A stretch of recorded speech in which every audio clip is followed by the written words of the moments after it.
Tale O's the film begins. We are told the first story. The king of Longtrellis loved his queen deeply. The king wished for his queen's happiness, even though she would never know the joy of motherhood. The queen's inability to have children weighed heavily on her mind, so the king summoned physicians from the kingdom to treat her. However, nobody could ever comprehend and assist them. The king then summons the circus performers to the castle one day, so that they may amuse the queen and she may enjoy herself. However, one of the female circus performers was pregnant. After seeing her, queen gets more upset. She becomes increasingly angry and begins to destroy property, until she returns to the room. The king used to be in love with queen, and he promised her he would do anything for her. The following day, a tall, slender, elderly individual arrives at the castle, who claims to be able to assist in this matter. The king informs him that many others have visited and made identical claim, but no one could ever help us. How could you make such a claim? He tells him it's possible but questions the extent to which they're willing to go to have this child. Listening to him they reply,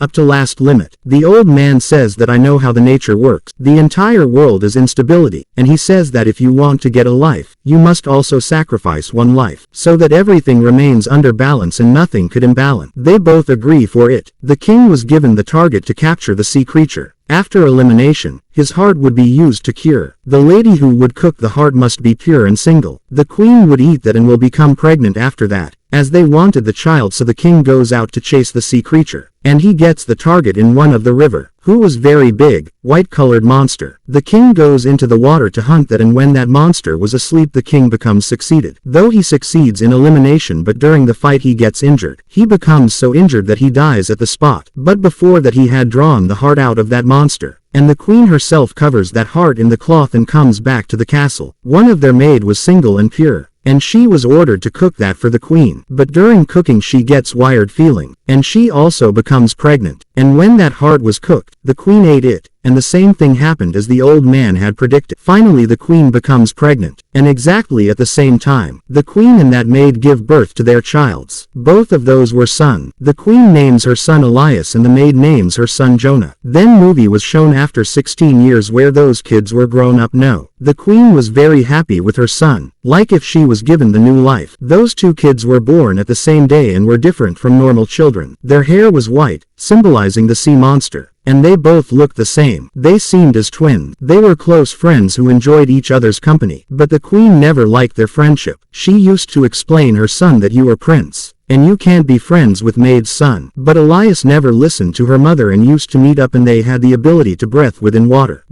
And to hide up they used to go to the same river where that monster was killed. The queen warns her maid that if she would not stop her son she would move her and her child out of the kingdom. But still they never cared and used to meet up. One day they cross the limit. Jonah wears off Elias' clothes and goes to the queen, and queen never recognized whether he was his son or not, but she remained suspicious. When she finds out the reality she decides to move Elias out of the kingdom. Elias tries to stop him, but he never stops. Jonah cuts of the tree with his knife, and water starts to flow. Jonah tells Elias that as far as the water is pure you should understand that I'm alive. When you realize that my life is in danger, he quickly moves away from the situation. So many months pass away and Elias used to check that water that one it becomes red. Then he realizes that Jonah's life is endangered and something is must wrong, and he moves out of kingdom without telling her mother so as to find Jonah. After searching a lot he had found Jonah's home. Jonah had married a girl. As both of them look the same from their face they recognize him as Jonah. Then he comes to know that Jonah went to jungle 5 days ago and didn't return. Elias also goes out to find Jonah, and the queen was much worried about her son. She finds her from the whole kingdom but nobody could find him. She approaches the old man again, but he insists that if she wants her son back, she must sacrifice her life. She agrees to him. Jonah was caught in a jungle and was much injured as well. Then the flying monster attacks him and tries to kill him. After listening to Jonah's shouting, Elias finds him and kills monster with his sword. But that flying monster was his own mother and he was unaware that he killed his own mother. But this what was bargain. Life for life. Jonah's life is saved and Elias becomes the king of the kingdom. And the story ends here.